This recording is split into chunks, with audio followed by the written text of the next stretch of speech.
Okay, this is kind of a filler video, basically just for me and Jesus, because I feel like this journey of remembering my life story is way more complicated than I expected. Obviously, 50 years of life is a lot. And Jesus has taken me down some interesting paths, and I'm remembering things. And I'm leaving so much out of these silly little Facebook videos. And some of it's important. Like, I should have said at the very beginning that when I was born, my parents named me Cherie Lynn. S-H-E-R-I-L-Y-N-N, Cherie Lynn.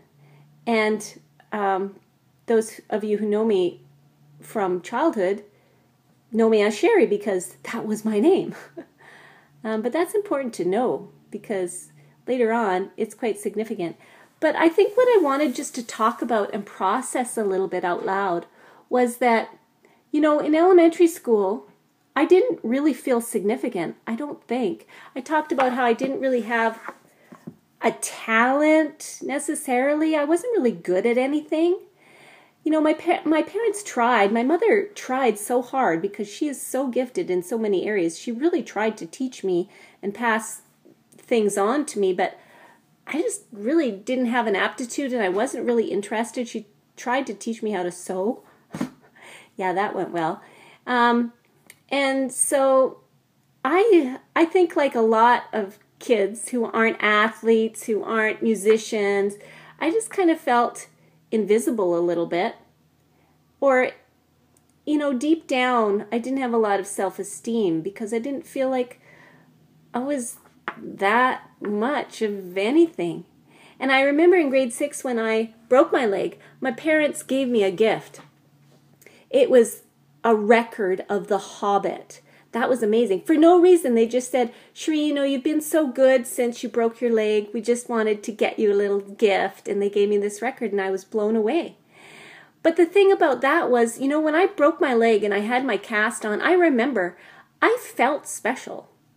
Like, people treated me a little bit differently, you know. They had to accommodate me. It was pretty obvious when I walked into a room, I had this cast on my whole leg. I just felt like somehow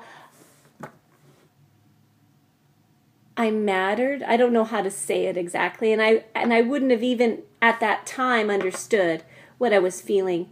But I think it just made me better. It just made me nicer to feel like I was visible, like I was special.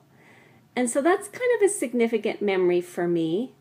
I also wanted to remember First Evangelical Free Church because that's where we went to church at the time. And I grew up in a Christian home and my parents were believers. And it wasn't just an affiliation, wasn't just a religion to them. It was real. They had encountered the person of Jesus. I hadn't necessarily, not really for myself, but I bought into the whole thing. I believed it, and I appreciated it. But one interesting memory is that I was in the children's choir at First Free because, you know, thanks to my mom, who's an amazing singer and who taught voice lessons for most of her life, I can sing, you know, I can carry a tune in a bucket. So anyway, I'm a great choir member, and I was in the children's choir, and this one particular song they were doing was about Noah's Ark, I think, and they needed a Mrs. Noah to act it out, to sing this song, and for whatever reason they chose me. And I really wasn't a very flamboyant kid. I think I could be outgoing and a little weird with my friends when I felt really comfortable, but overall I was kind of a shy girl, I think. And I think it surprised everyone, including me, that when I got on stage to perform this little part, Mrs. Noah, I swallowed hard and I threw myself into it and kind of hammed it up. And I think people were shocked that I could do that I could be flamboyant on stage. And really, that was the first time I appeared on stage to my knowledge, and just bit the bullet and hammed it up and had a measure of success. So that was interesting. But, you know, as I'm thinking about those years, I just think it's significant that I didn't really have a pronounced identity in my own mind. I wasn't the jock. I wasn't the pretty one. I wasn't this, that, or the other thing. I didn't really know what I was.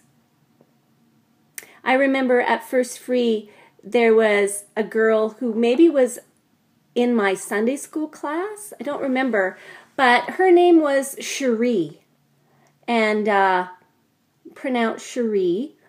And she was pretty much everything I wasn't, you know. She was really pretty, if I remember right, and she was kind of giggly and, you know, just outgoing and had lots of friends, and of course the boys all liked her, and I just remember thinking, man, I wish I was more like that, you know, and the fact that her name was similar to mine, but way more awesome, because, hey, she was Cherie, and I was Cherie. And I just felt like, yeah, we live up to our names. So it's really interesting to me now to remember these things, and I don't think about them, except since I've been doing these videos, Jesus has been taking me by the hand and leading me through some of this stuff. And of course, he's completely aware of all of the nuances of every chapter of my story, and it's kind of eye-opening to think about it. So I just wanted to talk a little bit about that and process it out loud. You don't have to watch this video. This is basically just for me. And I have a feeling there will be a number of these filler videos. They might be longer than usual because, frankly, I don't expect a lot of people to watch them, but it's really helpful for me to process out loud and to remember some of these memories. Okay, just one more. I was a crossing guard in grade 6, and I remember this is sort of the one time when I felt in elementary school like I gained some notoriety. I was a crossing guard, and I took that responsibility very seriously.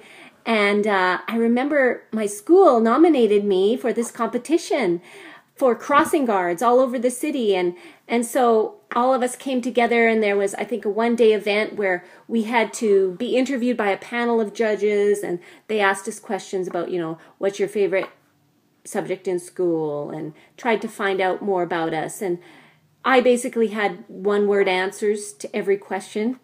I wasn't a very outgoing girl, and of course I didn't win. I remember the girl who did. She was very pretty. She was very bubbly. She was very, you know, just, she was the kind of girl that would win something like that. I mean, this was kind of like the Miss America pageant of crossing guards.